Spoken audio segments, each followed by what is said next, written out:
I've been taking pictures when I was very young, I think. I don't remember what age. I started by painting and drawing. And for me, photography was a mean of drawing, and that's all. Immediate sketch, done with intuition, and you can't correct it. If you have to correct it, it's the next picture. But life is very fluid. Well, sometimes the pictures disappeared, and there's nothing you can do. You can't tell the person, oh, please smile again, do that gesture again. Life is once, forever. I'm not interested in documenting. Documenting is extremely dull, and journalism, I'm a very bad reporter and a photojournalist. Capa told me, when I had an exhibition at the Museum of Modern Art in 1946, he said, Henri, be very careful. You mustn't have a label of a surrealist photographer. All my training was surrealism. I still feel very close to a surrealist. But he said, if you're labeled as a surrealist photographer, you won't go any further, you won't have an assignment, and you're going to be like a hothouse plant. Just forget it, do whatever you like, but the label should be photojournalist. And Capa was extremely sound. So I never mentioned surrealism, that's my private affair. And what I want, what I'm looking for, that's my business. And I'm not a reporter, it's accidentally, it's on the side. If I go to a place, it's to try and have a picture which concretizes a situation, which in one glance says everything, and which has the strong relations of shapes, which for me is essential. For me, it's a visual pleasure. You know, it's a rhythm, the way the head falls here, this goes back. There's a rhyme between different elements. There's a square here, a rectangle, another rectangle. See, it's all these problems which I'm preoccupied with.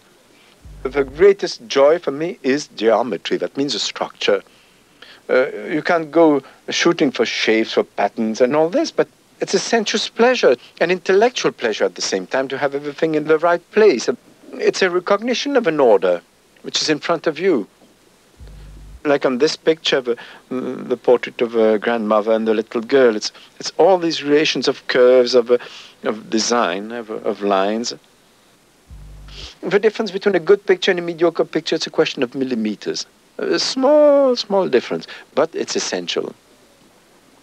And if I take the picture from there, it's another arrangement of there, there, there. And it's very small moves I'm doing. I'm not jumping up and down. It's a relation between your nose, your eyes, the window behind. And that's my pleasure to establish these relations. And sometimes there's no picture. All right, there's no picture. Photojournalism. It's a way of noting. Well, some journalists are wonderful writers and others are just putting facts one after the other. And facts are not interesting. Facts are not interesting. It's a point of view on facts which is important. And in photography, it has the evocation. If you evoke, comment ça se dit évoquer? I don't know, some photographs, it's like a Chekhov story or a Maupassant story. It's a quick thing and there's a whole world in it. Photographs I care for, it's a photograph that you can look more than 2 minutes, but it's extremely long. But a photograph you can look at over and over again, not many, not many.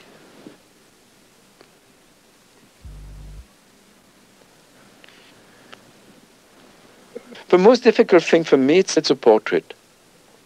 It's very difficult. It's a question mark you put on somebody, trying to say, who is it? What does it amount to? What's the significance of that face?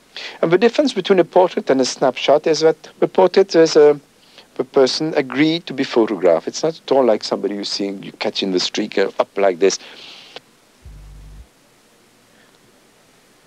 I like to take people in the, how do you call that, environment, the animal in his habitat, yes.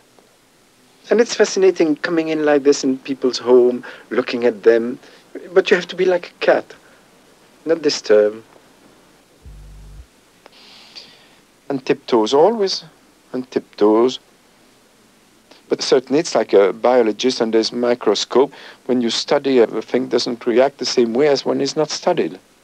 And you have to try and put your camera between the skin of a person and his shirt, which is not a very easy thing.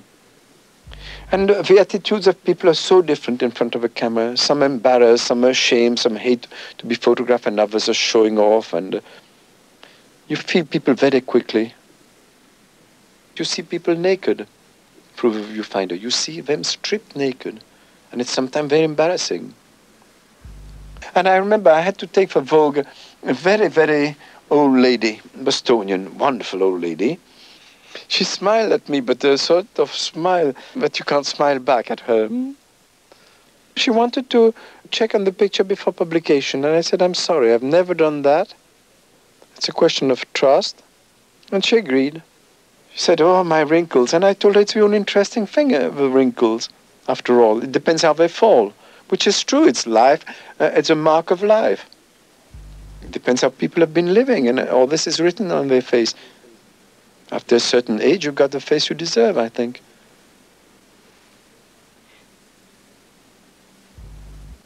Usually, when taking a portrait, I feel like putting a few questions just to get a reaction of a person, talking as little as possible. But still, you must establish a contact of some sort. Whereas with Ezra Pound, I stood in front of him for maybe an hour and a half. In utter silence, we were looking at each other in the eyes, and I took maybe altogether one good photograph, 4 other possible, and 2 which were not interesting. It makes about 6 pictures in an hour and a half, and no embarrassment whatsoever. Sometimes people ask how many pictures you take. Do you take many pictures a day? How is it? Well, there's no rule. Sometimes, like in this picture in Greece, well, I saw the frame of the whole thing, and I waited for somebody to pass. And I snapped 2 pictures.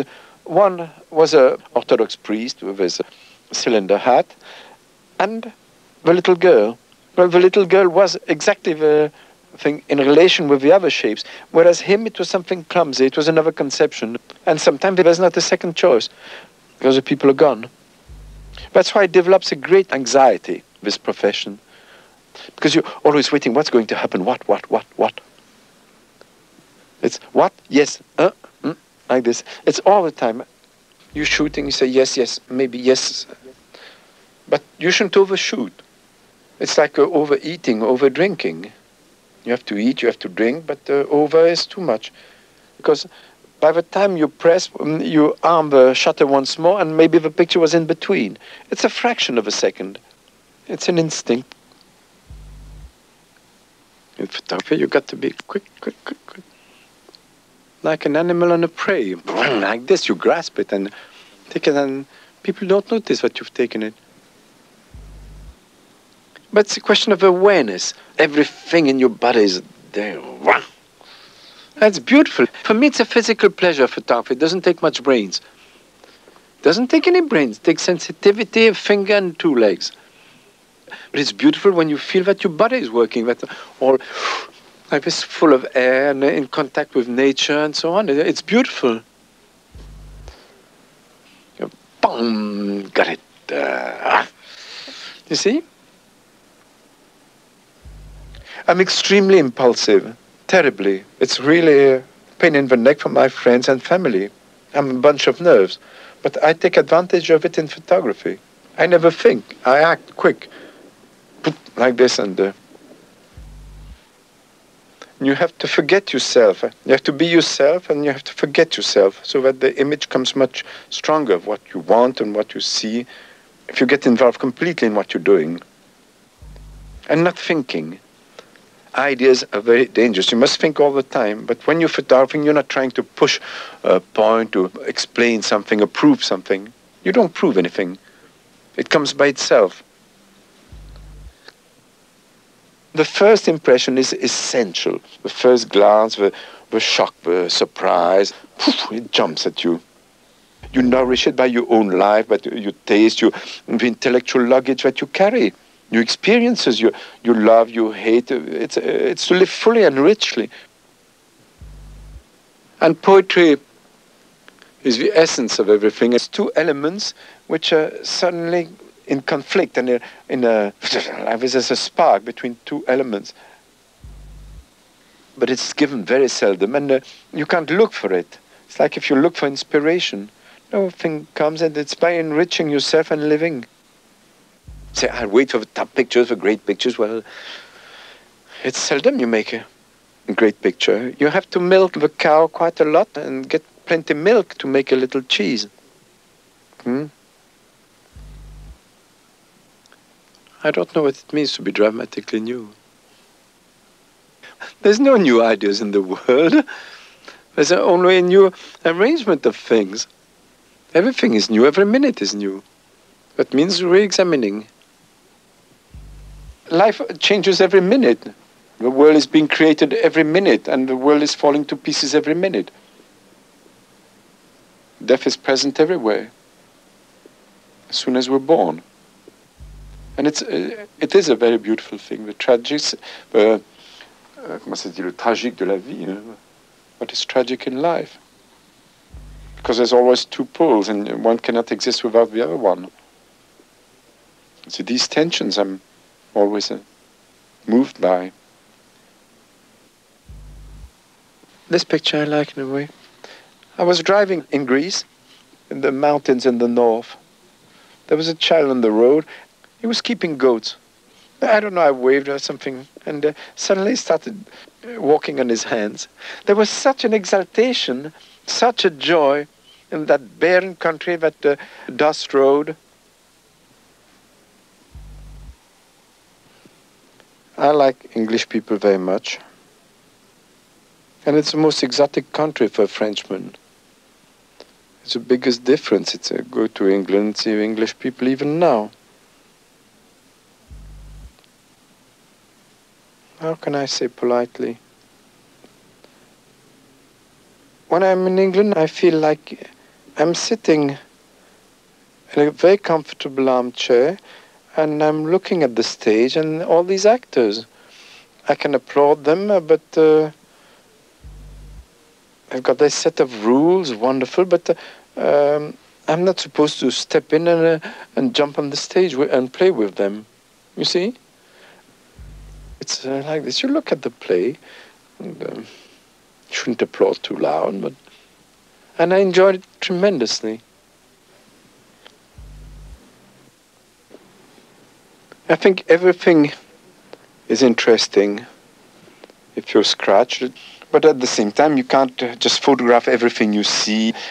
There's some places where the pulse beats more than others. After the war, I don't know, but I had a feeling that going to colonial countries was important. What changes are going to take place there?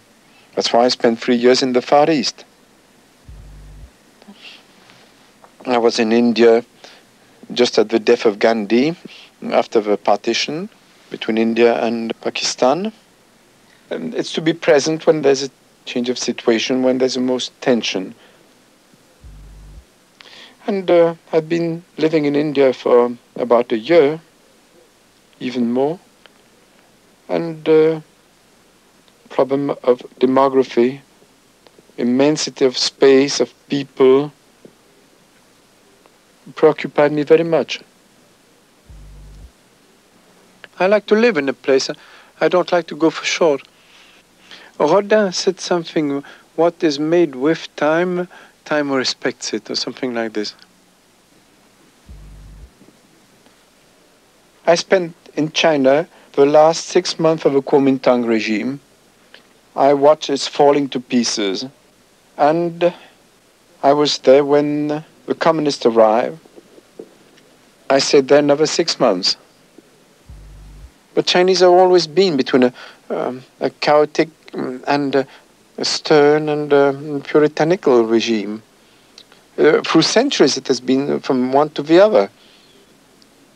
I was very lucky to be just at that change.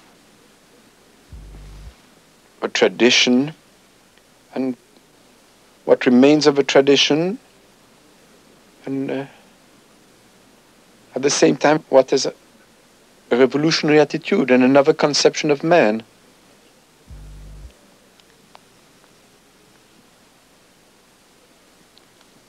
To interest people on faraway places to shock them, to delight them, is not too difficult. But the most difficult thing is on your own country. You know too much.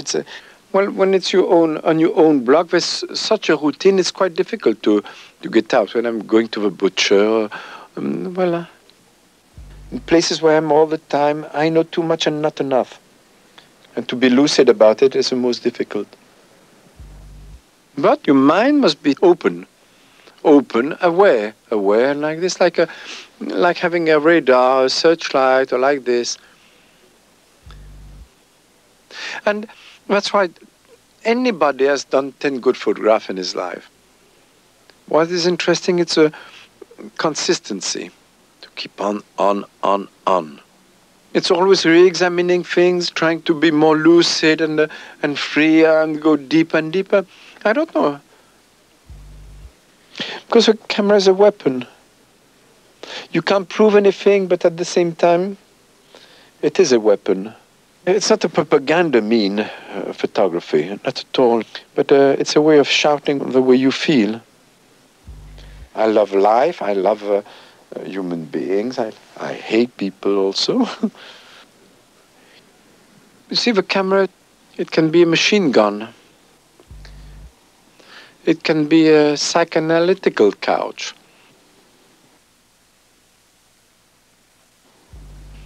It can be a warm kiss.